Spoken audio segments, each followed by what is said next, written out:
Bab 13. Saat itu sudah jam 1 pagi dan di luar sangat sepi. Mendengar tangisan seorang wanita saat ini, kebanyakan orang pasti akan merasa ngeri dan mengira sedang mengalami peristiwa supranatural. Tapi Fang Yu tahu bahwa, Wang Yan di lantai bawah yang sedang menangis. Saat makan malam, Fang Yu melihat kesedihan mendalam di mata Wang Yan. Mungkin agar Yu Yue tidak khawatir, dia tidak berani menangis sampai tengah malam. Jelas sekali, Wang Yan sedang menghadapi kesulitan besar. Wang Yan adalah orang yang baik. Setelah Fang Yu pindah ke sini, Wang Yan melihat bahwa dia kesepian dan sering mengajaknya makan bersama. Kadang-kadang dia membeli makanan ringan, buah-buahan dan barang-barang lainnya, dan meminta Yu Yue untuk memberikannya kepadanya. Meskipun Fang Yu memiliki temperamen yang cuek, dia bukanlah orang yang berdarah dingin. Selain itu, Wang Yan adalah tetangga yang sangat baik. Oleh karena itu, Fang Yu memutuskan untuk bertanya kepada Wang Yan pada siang hari, kesulitan apa yang telah dia temui. Pagi harinya ada kelas pendidikan jasmani. Kelas penjas orkes pada tahun terakhir sekolah menengah atas sebenarnya untuk merilekskan seluruh siswa kelas atas yang telah asyik belajar dan memberikan kesempatan kepada siswa untuk bergerak bebas di taman bermain. Kebanyakan siswa akan memilih berbagai permainan bola dan lari, tetapi beberapa orang malas, seperti Fang Yu dan Fatiliu. Mereka akan pergi ke toko serba ada untuk membeli es krim, duduk di kursi di sebelah lapangan basket sekolah, dan mengobrol sambil makan es krim. Lapangan basket tempat Fang Yu dan Fatiliu duduk hanya memiliki beberapa orang yang bermain, tetapi beberapa menit kemudian, sekelompok besar orang tiba-tiba datang. Fokus utama kelompok orang ini adalah Yang Su, yang bertemu Fang Yu kemarin. Sial, kenapa Yang Su datang ke sini? Fatiliu berkata dengan terkejut saat melihat Yang Su. Kemudian, dia melirik Fang Yu di sebelahnya dan teringat rumor yang menyebar ke seluruh kelas kemarin. Yang Su sangat tidak senang karena Fang Yu duduk di meja yang sama dengan Tang Xiaorou, jadi dia langsung datang ke pintu dan mengucapkan kata-kata kasar pada Fang Yu. Karena Fatiliu sedang tidur di meja ketika kejadian itu terjadi, dia tidak mengetahui kebenaran kejadian tersebut. Hei, Fang Yu, apa yang terjadi kemarin? Apakah itu benar? Yang Su, apakah dia benar-benar? Fatiliu hendak bertanya pada Fang Yu. Namun saat ini, semburan teriakan terdengar dari sisi lapangan basket. Di lapangan basket, Yang Su melepas kemeja seragam sekolahnya, memperlihatkan otot dada dan perutnya yang kuat, yang membuat para gadis yang hadir merasa bersemangat. Yang Su tinggi, kuat, tampan, pekamui belajar, dan memiliki latar belakang keluarga terkemuka.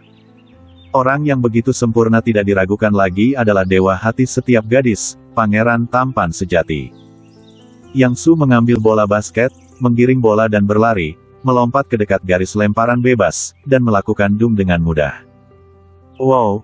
Dunk ini sekali lagi memicu seruan dari seluruh penonton, termasuk para pria. Bahkan di NBA, tidak banyak pemain yang bisa melakukan take off dan dunk di dekat garis lemparan bebas. Tapi Yang Su sebenarnya bisa melakukannya, dan kelihatannya sangat mudah. Ya Tuhan, bagaimana Yang Su bisa melompat begitu tinggi dan sejauh ini?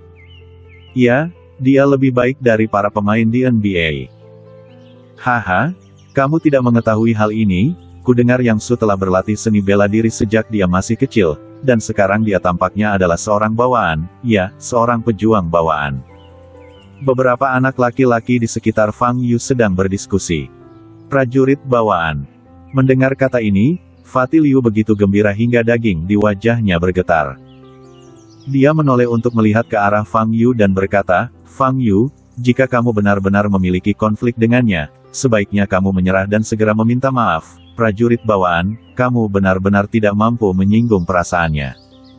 Fang Yu tersenyum sedikit.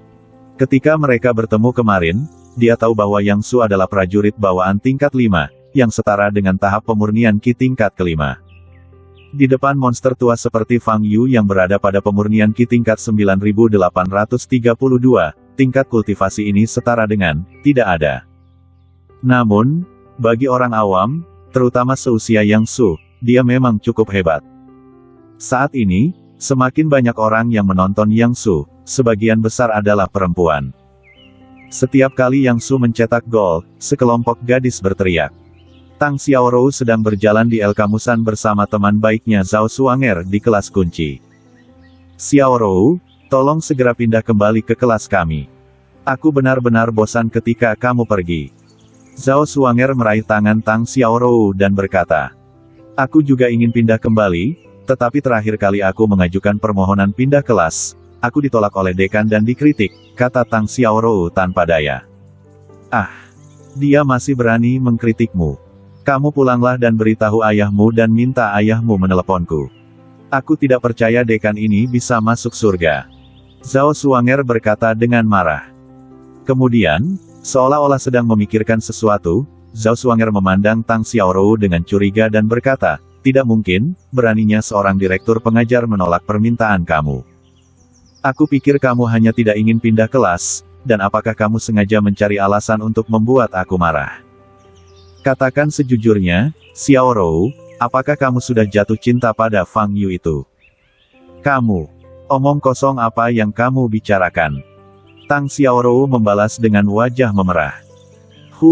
Lihat reaksi gugupmu, sepertinya aku benar, Zhao Xuanger sedikit menyipitkan matanya dan berkata. Saat ini, mereka mendengar teriakan datang dari lapangan basket di sebelah mereka. Apa yang terjadi? Mengapa ada begitu banyak orang di sana? Tanya Tang Xiaorou, mengganti topik pembicaraan. Zhao Xuanger melihat ke arah lapangan basket dan melihat Yang Su yang bertelanjang dada, matanya tiba-tiba berbinar dan dia berkata, tuan muda yang sedang bermain bola basket. Ayo kita ke sana dan melihat. Ketika Tang Xiaorou mendengar nama Yang Su, dia merasa jijik dan tidak ingin melangkah maju sama sekali. Tapi Zhao Xuanger memaksanya pergi ke lapangan basket, dan sulit baginya untuk membebaskan diri. Karena semakin banyak orang di sekitar, Fang Yu merasakan masalah akan datang.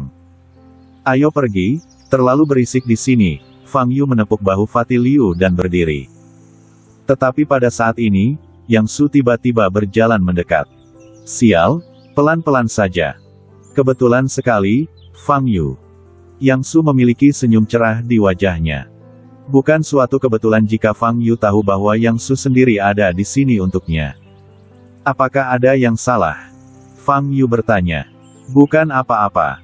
Aku hanya melihatmu duduk di sini dengan bosan dan ingin bermain-main denganmu, kata Yang Su. Mendengar kata-kata Yang Su, para siswa yang menonton menjadi bersemangat. Dikombinasikan dengan rumor kemarin, akan ada sesuatu yang bagus untuk ditonton hari ini. Yang Su tidak tahan dengan Fang Yu yang duduk di meja yang sama dengan Tang Xiaorou, dan sekarang dia jelas ingin menendang Fang Yu. Fang Yu dalam masalah besar sekarang. Aku tidak bisa bermain basket, jawab Fang Yu dengan tenang. Tidak mungkin. Seorang pria bahkan tidak bisa bermain basket. Senyum sinis muncul di bibir Yang Su. Ada tawa di sekeliling. Tuan muda yang mengundang kamu bermain untuk memberi kamu wajah. Aku sarankan kamu bermain sedikit. Selain itu, ada begitu banyak orang yang menonton di sini. Apakah kamu begitu pengecut sehingga ingin menjadi bahan tertawaan orang lain? Seorang anak laki-laki di sebelah Yang Su mencibir. Benar, kenapa kamu begitu pengecut? Ayo. Sekelompok anak laki-laki yang tidak menganggapnya terlalu serius mulai membuat keributan. Gadis-gadis itu memandang Fang Yu dengan jijik. Mereka memandang rendah anak laki-laki yang pemalu. Tang Xiaorou dan Zhao Xuanger berjalan keluar kerumunan dan kebetulan melihat pemandangan ini. Oh, Xiaorou, sepertinya ada sesuatu yang terjadi pada teman sebangkumu, kata Zhao Xuanger sambil tersenyum. Tang Xiaorou tidak menyangka Yang Su akan menyusahkan Fang Yu di depan begitu banyak orang, dan dia tidak tahu harus berbuat apa untuk sementara waktu. Tidak, aku harus menghentikan Yang Su. Berpikir seperti ini, Tang Xiaorou ingin masuk ke dalam kerumunan. Namun Zhao Xuanger menahannya dan berkata, Xiaorou, jangan terlibat, jika tidak, rumor tentang hubunganmu dengan Fang Yu akan terbukti benar. Mengapa kamu tidak berdiri saja di sini dan menonton pertunjukannya, dan biarkan aku melihatnya juga? Kemampuan apa yang dimiliki teman sekelasmu itu? Melihat ekspresi cemas di wajah Tang Xiaorou, mata Zhao Xuang memancarkan sesuatu yang aneh. Jangan khawatir, dengan begitu banyak orang yang menonton, mustahil bagi Tuan Yang untuk mengalahkannya kan? Zhao Xuanger berkata lagi. Itu belum tentu benar. Tang Mingde pernah memberitahu Tang Xiaorou bahwa keluarga yang semuanya gila dan yang terbaik adalah tidak memprovokasi mereka. Tepat ketika Tang Xiaorou sedang cemas, di lapangan basket, Yang Su tersenyum, memegang bola basket di tangannya, dan tiba-tiba mendorong ke depan. Dia melakukan tembakan tiba-tiba, jika Fang Yu bereaksi lambat, wajahnya pasti akan terkena bola basket. Tapi, Fang Yu dengan mudah meraih bola basket itu dengan satu tangan. Berapa banyak bola yang harus kita mainkan? Fang Yu bertanya. Melihat Fang Yu dengan mudah memblokir bola, jejak kejutan muncul di mata Yang Su, tapi dengan cepat menghilang. Ayo kita cetak 3 gol, kata Yang Su sambil tersenyum cerah. Fang Yu benar-benar menerima duel Yang Su.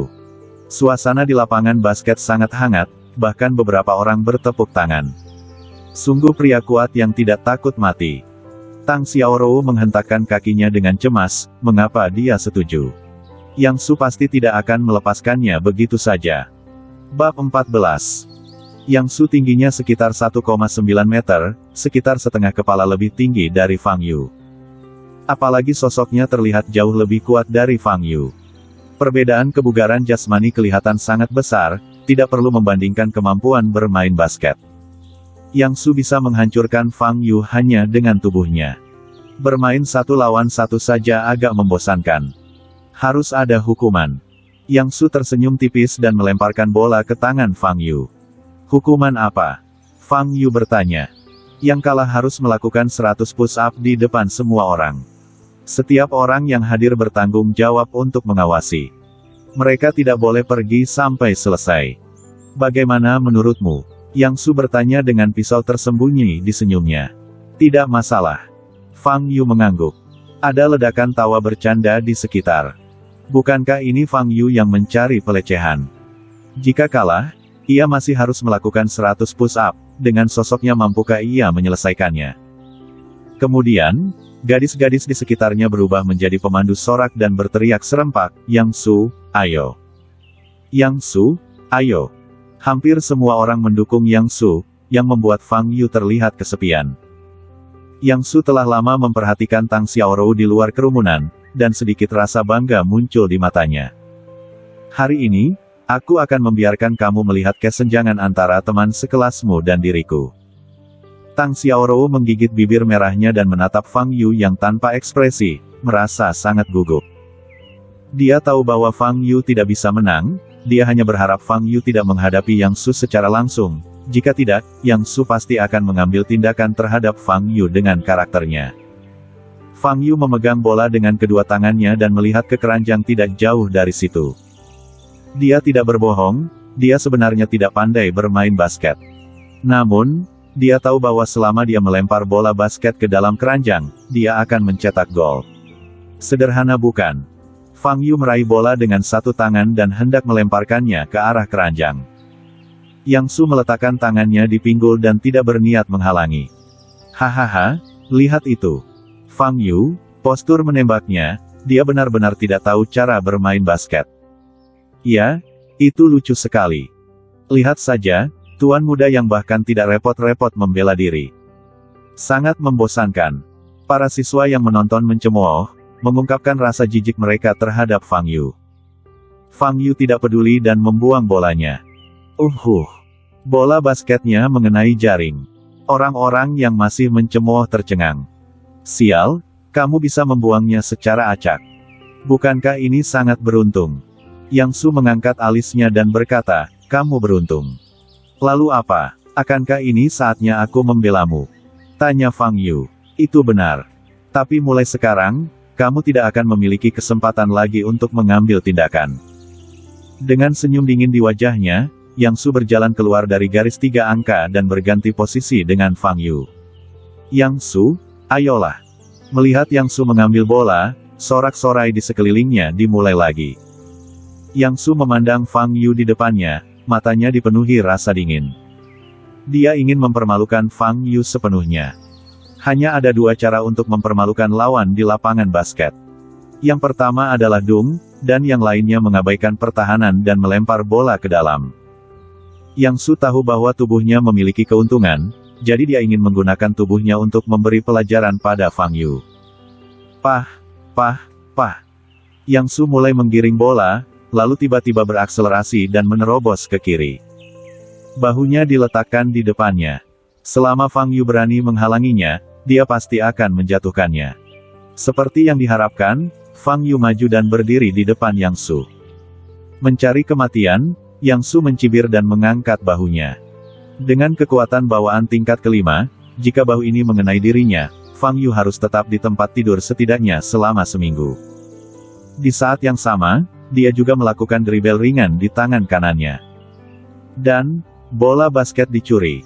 Apa? Bagaimana bisa? Yang Su berbalik dan menemukan bahwa Fang Yu memang telah menangkap bola basket di tangannya.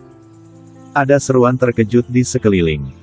Tidak ada yang menyangka ketika Yang Su menerobos seperti harimau, Fang Yu benar-benar bisa mencuri bolanya. Sialan.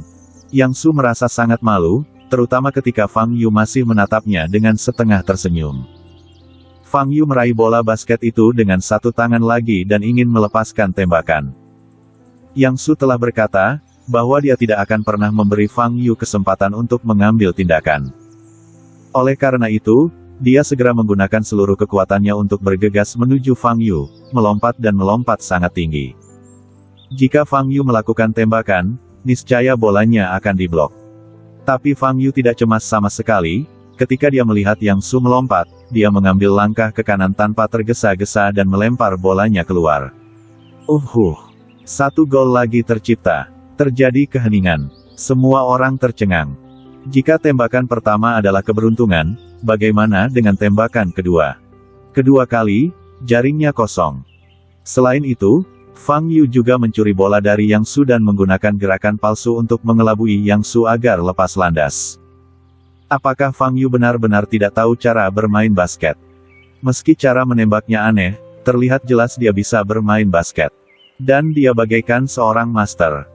Saat ini, Yang Su sangat marah dan matanya menjadi tajam. Tidak hanya dia dicegat oleh Fang Yu, dia juga dipermainkan Fang Yu. Sangat memalukan dengan begitu banyak orang yang menonton. Yang menjadi pertaruhan Yang Su adalah wajah dan martabatnya. Bola terakhir. Fang Yu melemparkan bola ke tangan Yang Su. Yang Su meraih bola dan mulai menggiring bola. Kali ini, dia harus menjatuhkan Fang Yu dan melempar bola ke dalam pada saat yang bersamaan. Sebelum Fang Yu bisa bersiap untuk bertahan, Yang Su langsung berlari dan melompat ke dekat garis lemparan bebas. Dia ingin mencelupkan bola ini. Fang Yu, yang lebih pendek darinya, tidak bisa menghentikannya sama sekali. Wow, Yang Su marah. Dia akan melakukan dung. Beberapa anak laki-laki berteriak dengan semangat. Gadis-gadis itu, dengan mata penuh bintang, memandang Yang Su yang terbang di langit. Tapi Fang Yu lepas landas secara vertikal di rute terbang Yang Su. Dia sepertinya tidak berusaha keras, tapi dia melompat setinggi Yang Su. Jangan mencoba menghindar kali ini. Yang Su mengertakkan gigi, menegang, dan kekuatannya mencapai puncaknya. Pikirannya dipenuhi amarah dan dia tidak peduli dengan konsekuensinya. Tidak peduli jika Fang Yu terluka parah atau bahkan terbunuh. Dengan keluarga yang di sini, Yang Su tidak perlu menanggung konsekuensi apapun. Fang Yu mengulurkan tangannya dan langsung menekan bola basket di tangan kanan Yang Su. Yang Su mengertakkan gigi dan menggunakan seluruh kekuatannya untuk mendorong bola basket ke dalam keranjang. Namun, sekuat tenaga ia berusaha, bola itu tidak bisa didorong ke depan. Sebaliknya, dia tertahan. Setelah konfrontasi ini, semua kekuatan di tubuhnya telah hilang, seolah-olah dia telah meninju kapas dengan seluruh kekuatannya. Itu sangat tidak nyaman. Ledakan. Yang Su kehilangan keseimbangan di udara dan jatuh ke tanah. Fang Yu, sebaliknya, dengan mudah meraih bola basket di tangannya, berjalan perlahan keluar dari garis 3 angka, dan melakukan tembakan lagi. Bola ketiga dicetak. 3-0, dan Yang Su dikalahkan sepenuhnya. Lapangan basket sangat sunyi. Semua orang memandang Fang Yu dengan ekspresi tercengang. Mereka tidak pernah membayangkan Yang Su akan kalah, dan dengan cara yang paling tak terduga. Yang Su tidak mencetak satu gol pun. Bahkan Tang Xiaorou menutup mulutnya dan menatap Fang Yu dengan tatapan kosong. Ketika Zhao Xuanger melihat Yang Su duduk di tanah, sedikit rasa kasihan muncul di matanya. Melihat Fang Yu, Ada sedikit rasa seram di matanya. Teman sekelas Yang, lakukan 100 push-up secara perlahan. Fang Yu meninggalkan kata-kata ini, berbalik dan meninggalkan lapangan. Para siswa yang menonton dengan sadar memberi jalan bagi Fang Yu. Penampilan Fang Yu barusan benar-benar mengejutkan semua orang yang hadir. Bahkan ada beberapa gadis yang jatuh cinta pada dirinya sendiri. Kenapa tiba-tiba aku merasa Fang Yu ini menjadi lebih tampan? Fatih Liu dengan cepat menyusul Fang Yu, wajahnya memerah karena kegembiraan, dan dia bertanya dengan antusias, Fang Yu, kamu menyembunyikannya dengan cukup baik.